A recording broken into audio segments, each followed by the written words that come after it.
नमस्कार दोस्तों, NLM education में आपका हार्दिक अभिनंदन। स्वागत मेरे दोस्तों।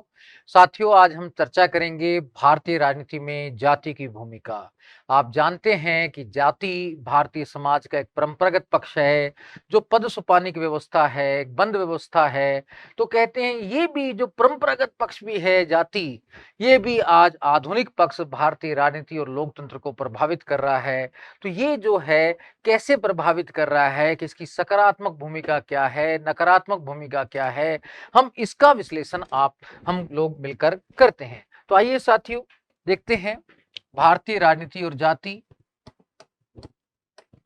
भारतीय राजनीति और जाति।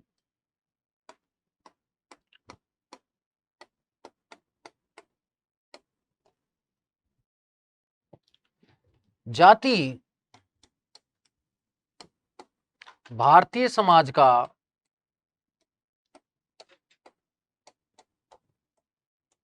एक परंपरागत पक्ष है, परंपरागत व्यवस्था है। जाति पद सुपानी, यानी कि जिसमें पद सुपानी का मतलब ऊंच नीच पाई जाती है, उच्च निम्न।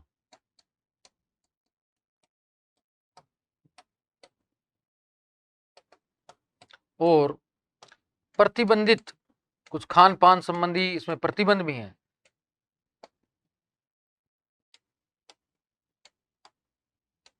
बंद व्यवस्था है, यानी कि इसमें गतिशीलता का अभाव है। कोई व्यक्ति अपनी जाति को आसानी से परिवर्तित नहीं कर सकता।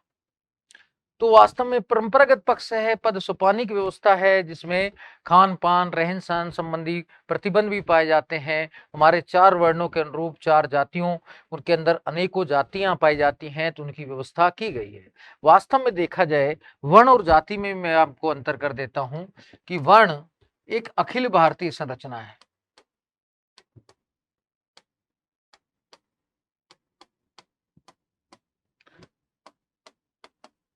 जबकि जाति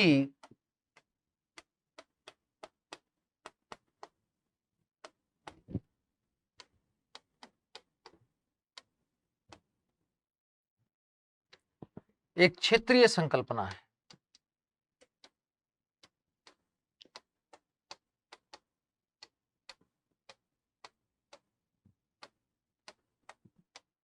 इसमें क्षेत्र विशेष का प्रभाव पाया जाता है।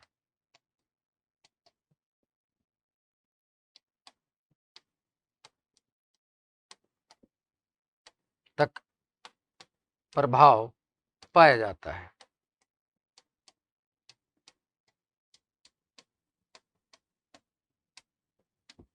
ये बेसिकली ध्यान रखना चाहिए। लेकिन विडंबना ये है कि वास्तव में ये जाति जो भारतीय समाज का परंपरागत पक्ष है, ये आज राजनीति और लोकतंत्र को प्रभावित कर रहा है। जबकि देखते हैं, राजनीति और लोकतंत्र भारतीय समाज के आधुनिक पक्ष हैं, जबकि राजनीति, लोकतंत्र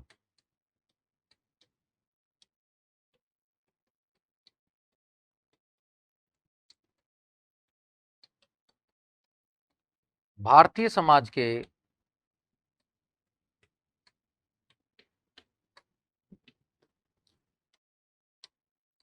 आधुनिक पक्ष हैं,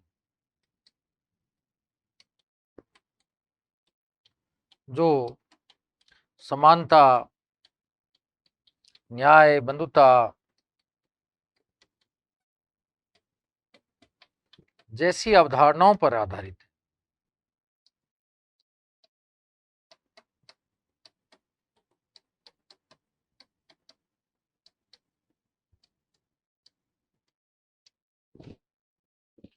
जाति और लोकतंत्र में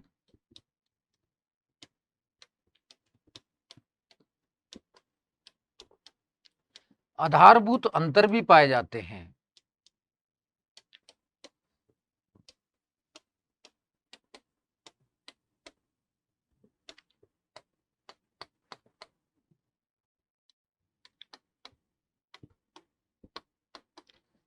जैसे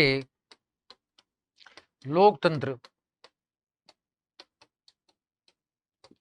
न्याय, समानता, बंधुता स्वतंत्रता,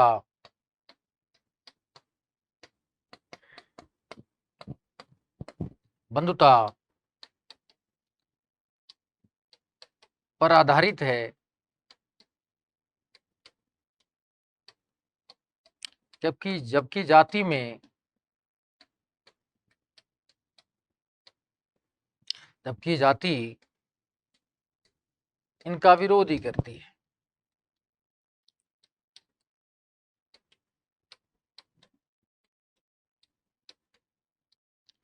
जैसे लोकतंत्र में सबके लिए न्याय की बात की जाती है, लेकिन जाति में तो बस अपनी जाति के प्रति कहीं ना कहीं झुकाव रहता है, अपनी जाति के लोगों का भला करना रहता है। जाति असमानता पर आधारित है, ऊंच नीच पर आधारित है, लोकतंत्र समानता पर आधारित है। जाति में खान पान संबंधी प्रतिबंध पाए जाते हैं, जबकि लोकतंत्र में स्वतंत्रता की बात की जाती है। जाति में बस पर्टिकुलर बंधुता के लिए ध्यान दिया जाता है कि बंधुता जाति तक ही सीमित रहती है, पूरी मानव जाति के लिए नहीं, जबकि लोकतंत्र में बंधुता संपूर्ण मानव जाति पर आधारित रहती है।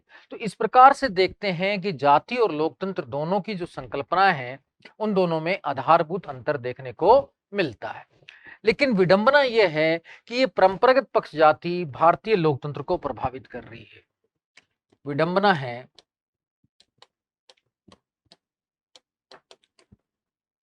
कि भारतीय समाज का परंपरागत पक्ष जाति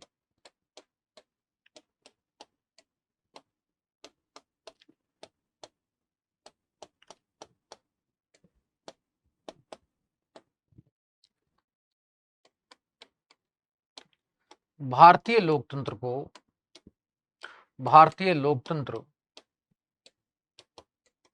और राजनीति को प्रभावित कर रहा है।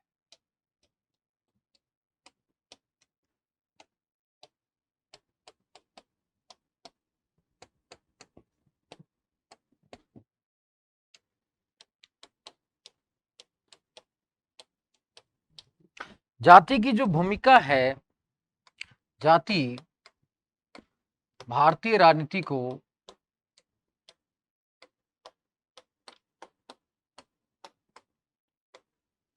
दो प्रकार से प्रभावित कर रही है।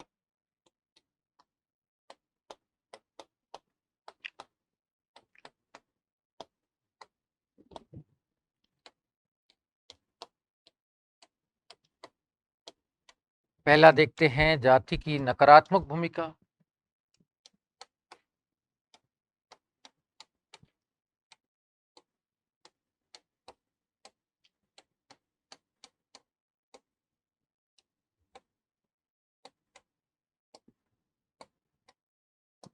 इसको बेसिकली बोलते हैं, दूसरा नाम है राजनीति का जातिकरण।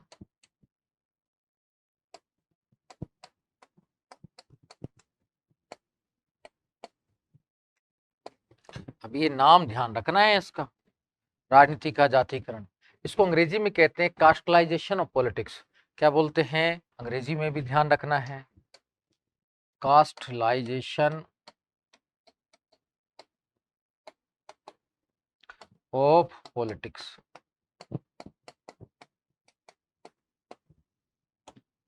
सेकंड साथियों ध्यान रखना है हमें, जाति की सकारात्मक भूमिका,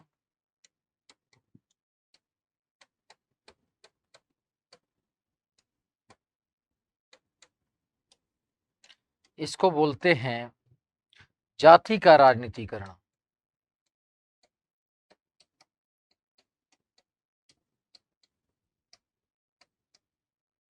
अंग्रेजी बनेगी पोलिटिलाइजेशन ऑफ कास्ट।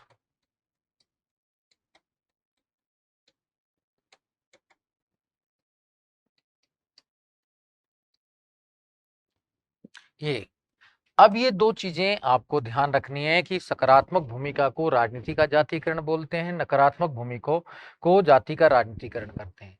लेकिन साथियों देखा जाए, अगर जितने भी विद्वानों ने विश्लेषण किया, चाहे लोहिया हो, चाहे श्रीनिवास हो, चाहे रजनी कोठारी हो, रुडोल्फ हो, मोरिस जोन्स हो, सबने कहा है कि भाई ठीक है, सकारात्मक भूमिका है। रुडोल्फ तो बेसिकली सकारात्मक भूमिका की बात करते हैं, रजनी कोठारी भी।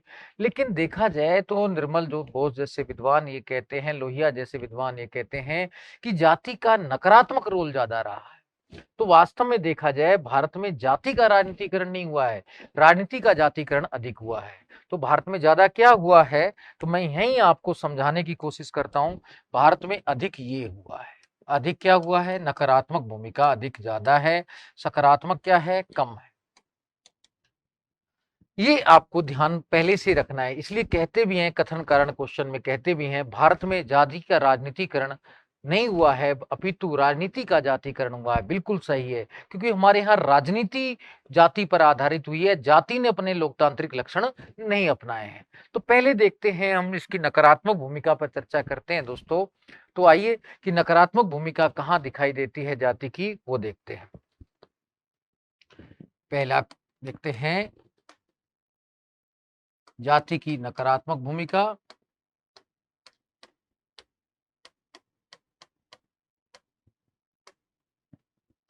इसको कहते हैं राजनीति का जातिकरण।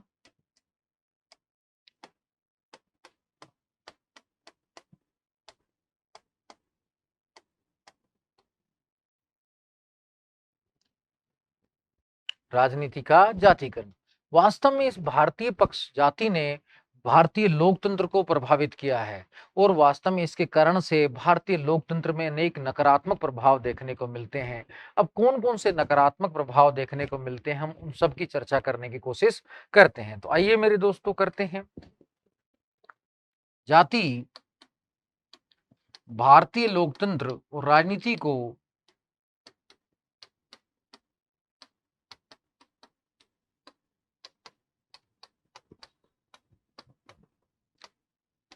निम्न प्रकार से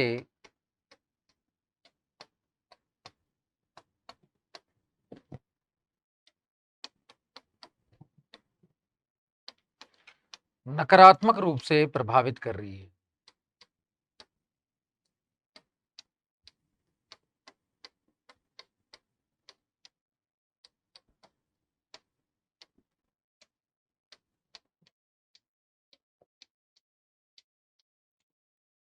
पहला देखते हैं, सबसे पहले जो है वो आपको ध्यान रखना चाहिए, पहली नकारात्मक भूमिका हम देखेंगे दलों के निर्माण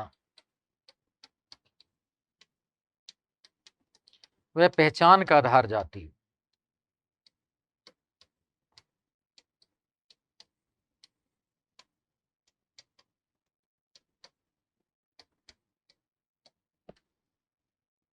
देखा जाए बहुजन समाजवादी पार्टी तो बनाई, बीएसपी बनाई किससे था, अखिल भारतीय पिछड़ा संघ से। बीएसपी अखिल भारतीय पिछड़ा जाति संघ से बना था, काशीराम ने बनाया था।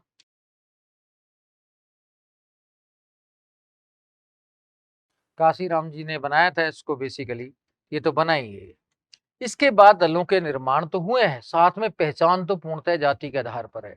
कहा भी जाता है कि बेसिकली जो दल हैं वो पर्टिकुलर जाति पर ध्यान देते हैं। जैसे बीजेपी को कहा जाता है बनियों की पार्टी, कि वैश्य वर्ग की या वैश्य जाति की पार्टी है। तो इसी प्रकार से कांग्रेस को कहा जाता है कि अनुसूचित जाति जनजाति की पार्टी है। इसी प्रकार से आरजेडी को कहा जाता है यादवों की पार्टी है। तो अलग अलग जो दल हैं उनकी सबकी पहचान भी किसी न किसी जाति से जुड़ी हुई है।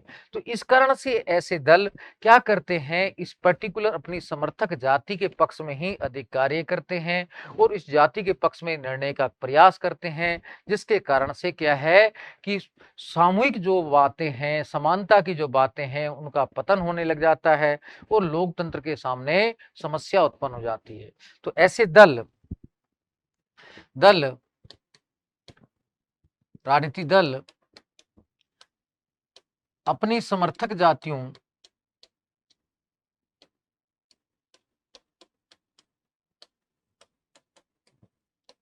के लिए कार्य करते हैं,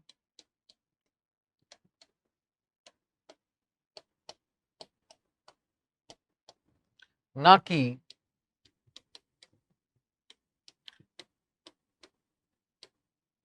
संपूर्ण भारत की जनसंख्या के लिए।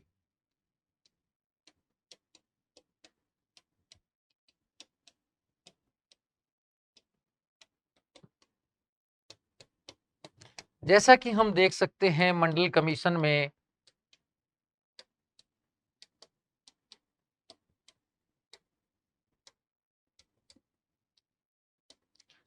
विशेष जातियों के आरक्षण की सिफारिश की गई।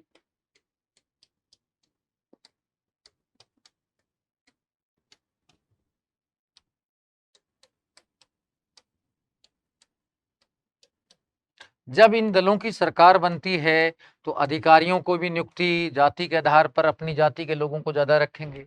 इस कारण से कई समस्याएं उत्पन्न हो जाती हैं, विकास कार्यों में बाधा पहुंचती है और असमानता को कहीं ना कहीं बढ़ावा मिलता है, लोकतंत्र का पतन होने लगता है। तो इस कारण से कह सकते हैं कि ऐसे राजनीतिक दल जो पर्टिकुलर जाति अपनी समर्थक वोट बैंक के लिए कार्य करते हैं, वो भारतीय लोकतंत्र को छीन करने का प्रयास करते हैं।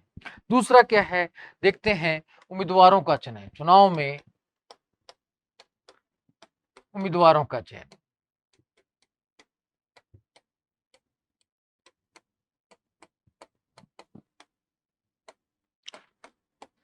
आज तो अधिकांश दल ये कार्य करते हैं कि वास्तव में उम्मीदवारों का चयन जाति के आधार पर करते हैं कि मतदाता कितने हैं उस जाति के आधार पर उम्मीदवारों का चयन। योग्यता की अवहेलना करते हैं। योग्यता की क्या करते हैं? अवहेलना। योग्यता खत्म। फिर उसके बाद प्रचार का आधार जाति।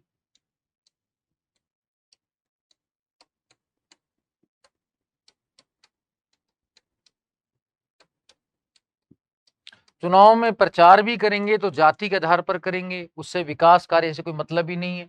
बस जाति के नाम पर वोट डाल दो, उससे विकास जैसी नीतियां वो खत्म हो जाती हैं। जैसे बेसिकली योगेंद्र यादव कहते भी हैं कि 10वीं लोकसभा में 3 मुद्दे थे, मंडल, मंदिर और बाजार। भाई ये कहा गया तो मंडल के समर्थकों ने कि ओबीसी हमें अब वोट देगा। ये बेसिकली अगर बाकी देखा जाए, हरियाणा में भी देखा जाए, चाहे राजस्थान में देखा जाए, तो विभिन्न दल अपने अलग अलग तरीके से नारे लगाते रहते हैं कि हमारी जाति की वोट जाति को और जाति की बेटी जाति को, यहाँ तक कह देते हैं। इस तरीके की जो प्रचार की भावनाएं रहती हैं उससे विकास कार्य क्षीण हो जाते हैं, लोकतंत्र के मुद्दे समाप्त हो जाते हैं। बस मुद्दा रहता है जाति का और लोकतंत्र क्षीण होने लगता है। तीसरी बात देखते हैं, चौथी बात, तो साथियों मंत्री परिषद का निर्माण भी जाति के आधार पर, कि इस वर्ग को नहीं लिया उस वर्ग को ले लिया।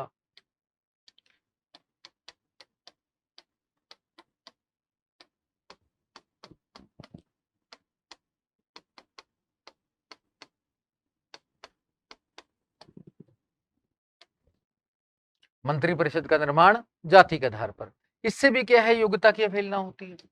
योग्य व्यक्ति कभी मंत्री नहीं बन पाते हैं, वह जाति वाले बन जाते हैं चाहे कैसे भी हों। इस कारण से फिर प्रशासन में काम ही नहीं हो पाते हैं। ये भी एक बड़ी समस्या है। फिर संसद में गुटबाजी। पांचवा देखते हैं, तो संसद में गुटबाजी और महत्वपूर्ण कार्यों में बाधा।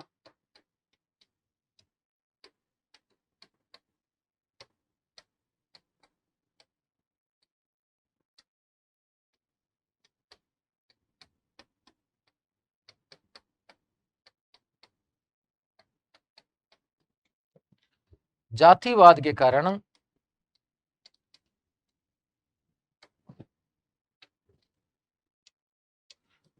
संसद में महिला आरक्षण बिल भी पारित नहीं।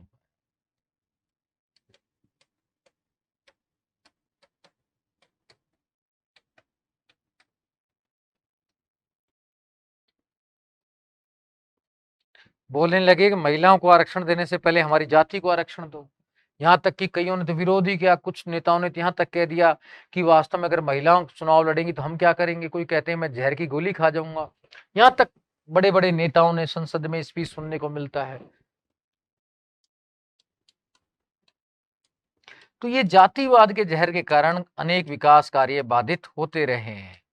इस कारण से कहीं ना कहीं जो महत्वपूर्ण कार्य है, हमारे लोकतंत्र को जो गतिशील बनाने के कार्य थे, आज उनमें रुकावट कहीं ना कहीं जाति बनती जा रही है। आगे देखते हैं साथियों, और समस्या का अध्ययन करते हैं। कि जातिवाद के कारण अपराधीकरण, राजनीति में अपराधीकरण भी बढ़ रहा है। आपराधिक प्रवृत्ति के लोग बस जाति का नाम लेकर चुनाव जीत जाते हैं, उससे कहीं न कहीं फिर वो आपराधिक गतिविधियों को बढ़ावा देते हैं, ठीक है ना? जाति के कारण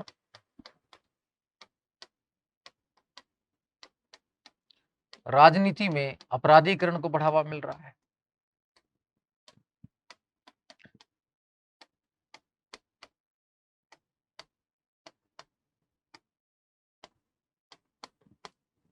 ये भी नहीं देखते कि आपराधिक प्रवृत्ति का एक नींव है, बस ये देखते हैं हमारी जाति का है। इसलिए कहीं न कहीं समस्याएँ पैदा होती हैं। ऐसे व्यक्ति कानून व्यवस्था, राज्य व्यवस्था को, राज्य निर्माण की समस्या को बढ़ावा दे देते हैं, कानून निर्माण की समस्या को बढ़ावा दे देते हैं। तो ये एक समस्या जो है कहीं न कहीं आज भी बनी हुई है। हम ये भी नहीं देखते कि उस पर कितने केस हैं। हालाँकि पूरा निर्वाचन आयोग ने व्यवस्था की गई है जनप्रतिनिधि संशोधन अधिनियम 2002 के तहत कि भाई शिक्षा, संपत्ति और अपराध का ब्यौरा देना होगा, लेकिन देखता कौन है? जाति बंद कर देती है, हमारी आँखों पर पट्टी बाँध देती है। बस एक बात दिखाई देती है कि हमारी जाति का है। तो इस कारण से कहीं न कहीं आपराधिक जो प्रवृत्ति के लोग हैं, वो कहीं न कहीं संसद और विधानसभाओं में अधिक से अधिक पहुँच रहे हैं। निर्वाचन आयोग ने भी कहा है कि वास्तव में आज जो है 1/3 जो भाग हैं, जो प्रतिनिधियों का, वो कहीं न कहीं आपराधिक पृष्ठभूमि के हैं या उन पर कोई न कोई आपराधिक मुकदमा लगा हुआ है। अब ऐसा इसलिए होता है क्योंकि हम जाति के आधार पर मतदान करते हैं, जाति के आधार पर वोटिंग होती है। तो इस कारण से बड़ी समस्याएँ हमारे सामने कहीं न कहीं आ जाती हैं। आगे देखते हैं कि बेसिकली कुछ राज्यों में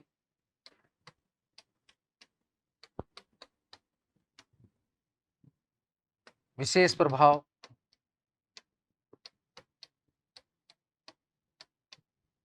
टिंकर जैसे विद्वान तो कहते हैं कि राज्यों की राजनीति जाति पर ही आधारित है।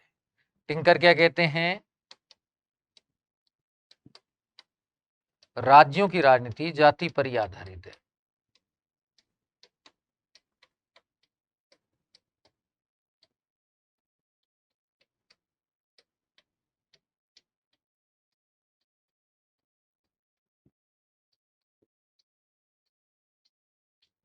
परंतु कुछ राज्यों में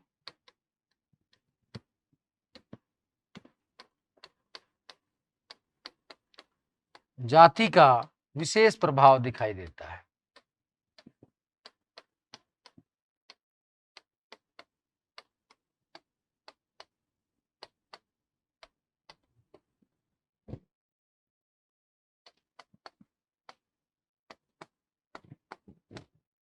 जैसे उत्तर प्रदेश में देखें तो यहाँ पर ब्राह्मण, राजपूत, अनुसूचित जाति,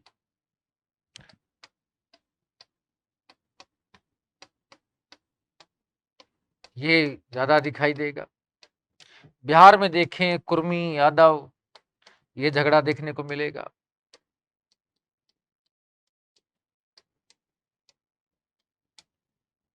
अगर कर्नाटक में देखें तो वोकालिगा, लिंगायत, ये झगड़ा देखने को मिलेगा।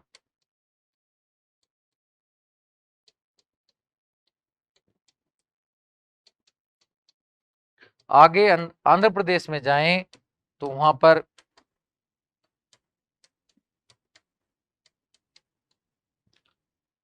कम्मा, रेड्डी के मध्य झगड़ा देखने को मिलेगा। और आगे देखते हैं साथियों, महाराष्ट्र में देखें मराठा, ब्राह्मण,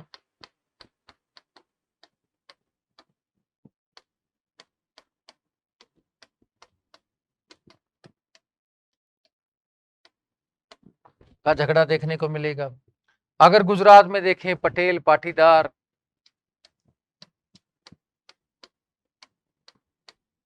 इनको झगड़ा देखने को मिलेगा।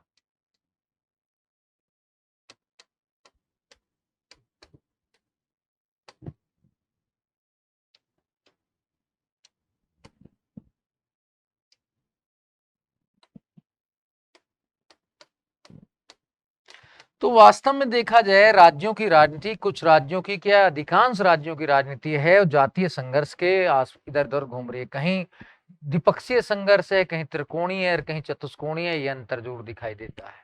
तो देखा जाए राज्यों की राजनीति में तो विशेष रूप से जाति का प्रभाव देखने को मिलता है। तो टिंकर ये सही कहते हैं कि राज्यों की राजनीति जाति पर आधारित है। कुछ विद्वानों का विश्लेषण भी मैं बताता हूं, कुछ विद्वानों का विश्लेषण कुछ विद्वानों ने किया भी है। तो आगे देखते हैं कुछ विद्वानों का विशेष विश्लेषण।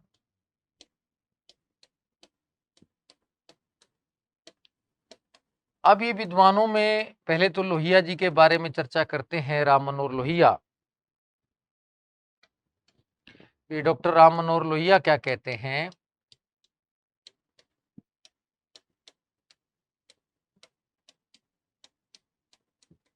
इनकी पुस्तक थी व्हील ऑफ हिस्ट्री।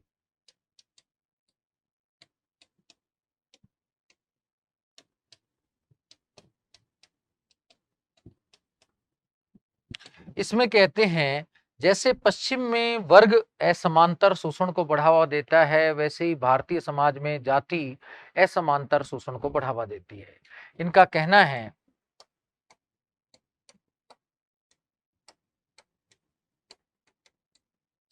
कि जैसे पश्चिम में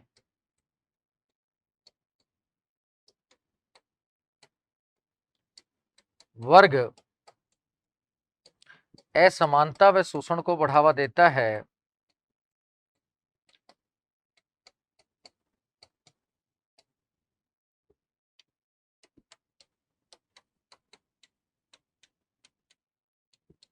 वैसे ही भारत में जाति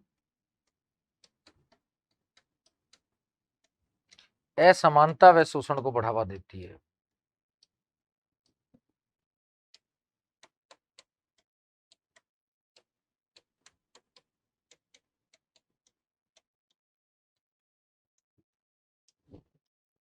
आगे लोहिया जी कहते हैं जाति और वर्ग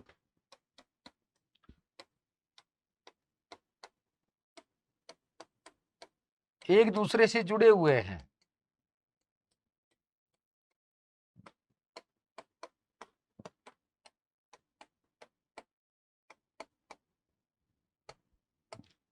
जब जाति के बंधन शिथिल होते हैं तो वह वर्ग बन जाती है।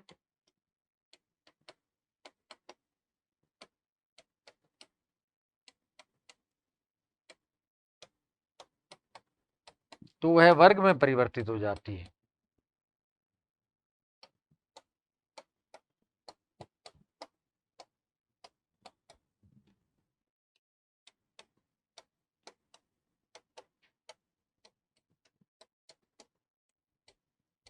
और जब वर्ग के बंधन मजबूत होते हैं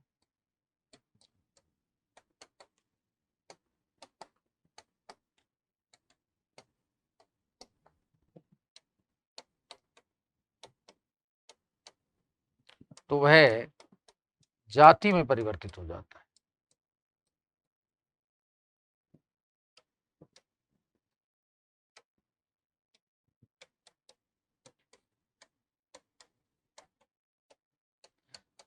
साथियों, लोहिया जी का जो कहना है वो साफ कहना है कि वास्तव में वर्ग और जाति कोई भिन्नता लिए नहीं है।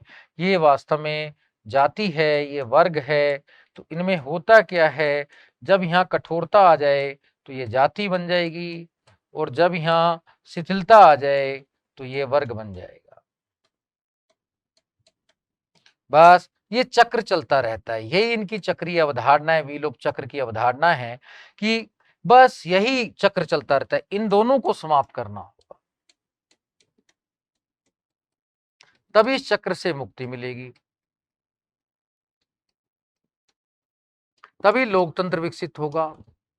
ये दोनों ही घातक हैं, ऐसा उन्होंने कहा था कि वास्तव में इन दोनों जुड़े हुए हैं, कि चक्र चलता रहता है। बस ये अपने आप को मोटिवेट करते रहते हैं, फ्लेक्सिबिलेट करते रहते हैं। दोनों से मुक्ति पाओ, तभी कहीं ना कहीं लोकतंत्र का विकास होगा। तो उन्होंने जाति पर प्रहार किया, भारतीय समाज की जाति जो परंपरागत पक्ष है, और कहा कि ये जाति जब तक खत्म नहीं होगी तब तक भारत का विकास नहीं होगा। आगे देखते हैं साथियों, जो है कि बेसिकली एम एन श्रीनिवास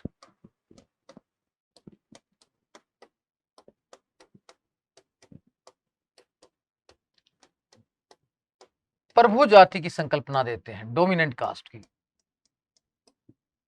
इन्होंने एक लेख भी लिखा था, प्रभु जाति की संकल्पना देते हैं।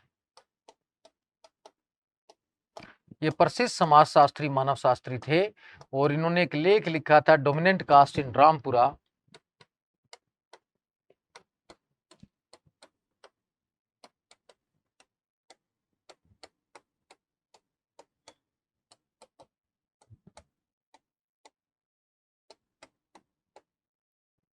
इनका कहना है कि वास्तव में हर क्षेत्र विशेष में एक प्रभु जाति पाई जाती है और उसका प्रभाव रहता है। प्रभु जाति कौन सी होती है? कहती है जिसका क्षेत्र विशेष में प्रभाव रहता है, वहां पर पर्याप्त जनसंख्या होती है, प्रशासनिक राजनीतिक पकड़ रहती है और कहीं ना कहीं और उसका जो है कि उसके पास पर्याप्त भूमि भी होती है। यही प्रभु जाति का बेसिकली जो निम्न जातियां हैं या जनजातियां हैं अनुकरण करती हैं और इन्हीं के अनुरूप अपना जीवन यापन करना चाहती हैं और पूरा शासन का जो संचालन है ये जाति करती है। इसी जाति का कहीं ना कहीं प्रभाव पाया जाता है। तो एम.एन. श्रीनिवास कहते हैं, प्रभु जाति के जो लक्षण बताते हैं वो भी आप ध्यान से सुन सकते हैं।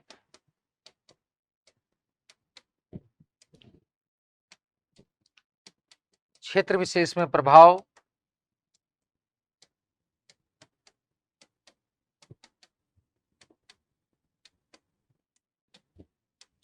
पर्याप्त जनसंख्या,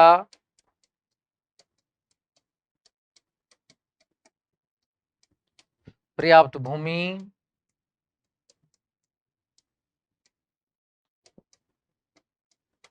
राजनीतिक प्रशासनिक पकड़।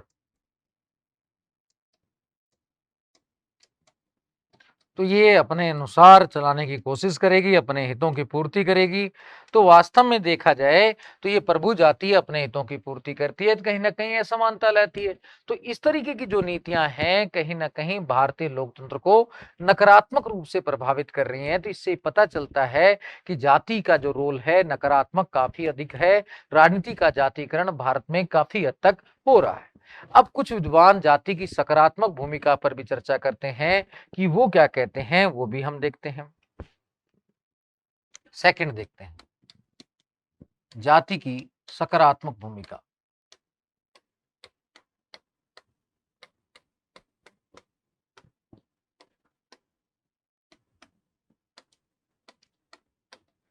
या कह सकते हैं जाति का राजनीतिकरण।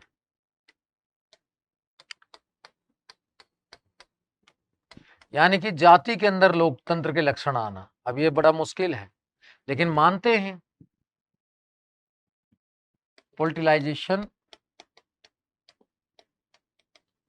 ऑफ कास्ट, भाई जाति ने अपने आप को कहीं ना कहीं राजनीति और लोकतंत्र के अनुरूप ढाल लिया है और कहीं ना कहीं लोकतंत्र के अनुरूप कार्य करने लगी है, ऐसा विद्वान कहते हैं। तो कौन कौन से विद्वान ऐसा कहते हैं पहले वो ध्यान में रखना है। इसमें बेसिकली जाति की सकारात्मक भूमिका की चर्चा करते हैं रजनी कोठारी, मोरिस जोन्स,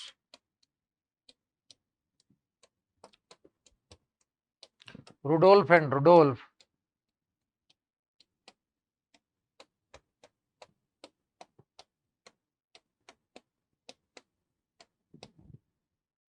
जैसे विद्वान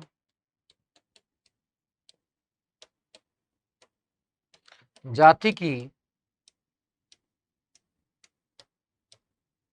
सकारात्मक भूमिका पर चर्चा करते हैं।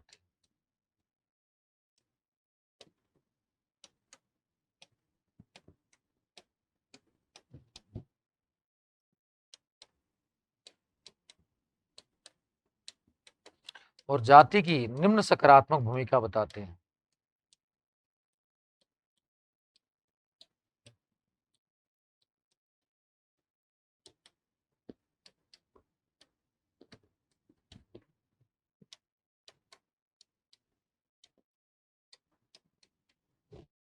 अब क्या क्या भूमिका बताते हैं वो आपको ध्यान से सुनना है मेरे दोस्तों। पहला कहते हैं जाति के कारण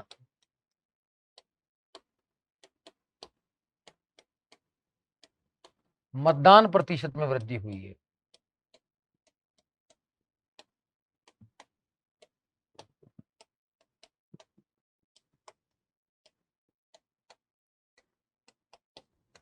मोरिस जोन्स के शब्दों में देखें तो एडल्टेड फ्रेंचाइजीज में वृद्धि हुई।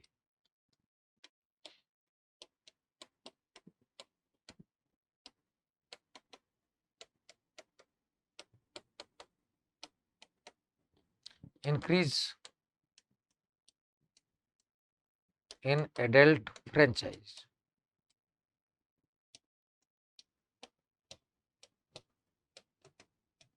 यानी कि जो मतदान व्यवहार में वृद्धि हुई है, ये कहता है वयस्क मताधिकार को बढ़ावा मिला है। हिंदी देखें, ऐसा मोरिस जोन्स ने बोला भी था। ये क्वेश्चन भी आया हुआ है, तो ये भी ध्यान रखना है, ऐसा किसने बोला। ये वीएमपी है, थोड़ा सा पता भी रख लेना, ध्यान भी रख लेना कि बेसिकली वो कहते हैं। फिर कहते हैं निम्न जाति का उत्थान हुआ है। जाति के कारण निम्न वर्ग संगठित हुआ है।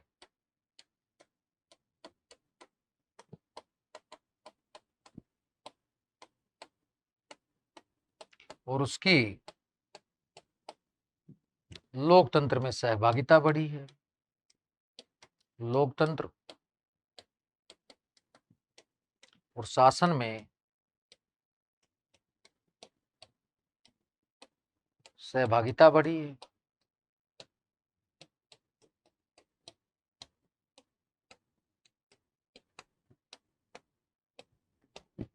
तीसरा देखते हैं, कहते हैं जैसे पश्चिम में दबाव समूह कार्य करता है, जाति भारत में दबाव समूह की तरह कार्य करती है।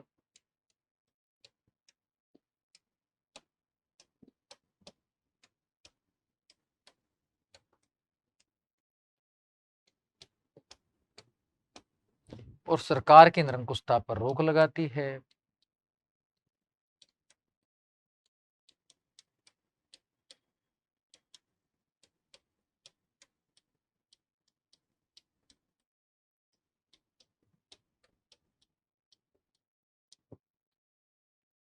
चौथा तर्क देते हैं,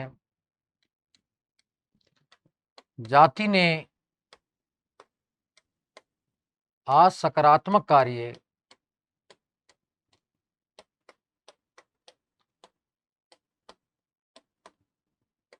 अपना लिए हैं, जैसे शिक्षा, हॉस्टल, धर्मशाला आदि के क्षेत्रों में कार्य कर रही है।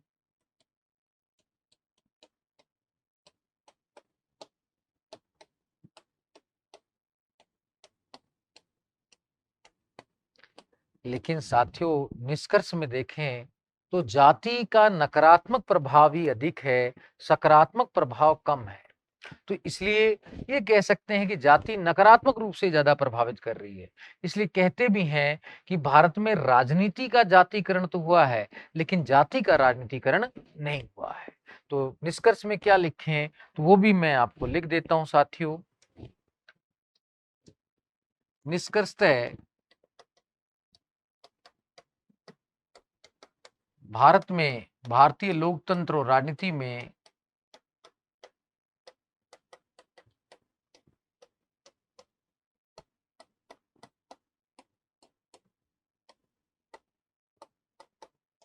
जाति का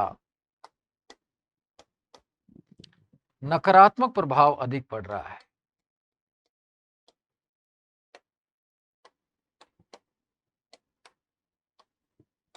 अधिक दिखाई देता है।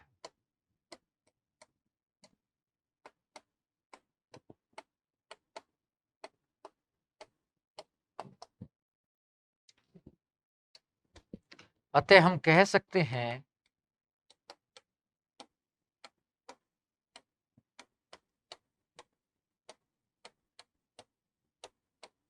कि भारत में राजनीति का जातिकरण हुआ है,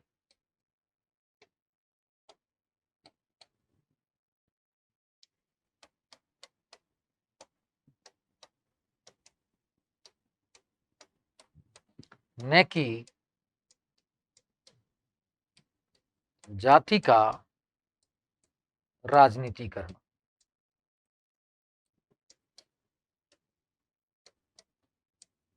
नकारात्मक नहीं, सकारात्मक नहीं हुआ है। ये सकारात्मक वाला जो काम है ये कम हुआ है। जाति का राजनीतिकरण। तो वास्तव में देखा जाए सकारात्मक कम है, नकारात्मक अधिक है, इसलिए जाति नकारात्मक रूप से ज़्यादा प्रभावित कर रही है। तो हमें जाति विहीन समाज की परिकल्पना करनी होगी। इस जाति की जो है सकारात्मक भूमि तक सीमित रखना होगा और जाति को भारतीय लोकतंत्र से अलग रखना होगा। तो जिस प्रकार से हम पननिरपेक्षता की बात करते हैं, वैसे ही हमें जाति विहीन समाज और राजनीति लोकतंत्र की बात करनी होगी, तभी हमारे लोकतंत्र का विकास संभव हो पाएगा। इसी के साथ साथियों मैं इस वीडियो से विदाई चाहूंगा मेरे दोस्तों। जय हिंद, जय भारत।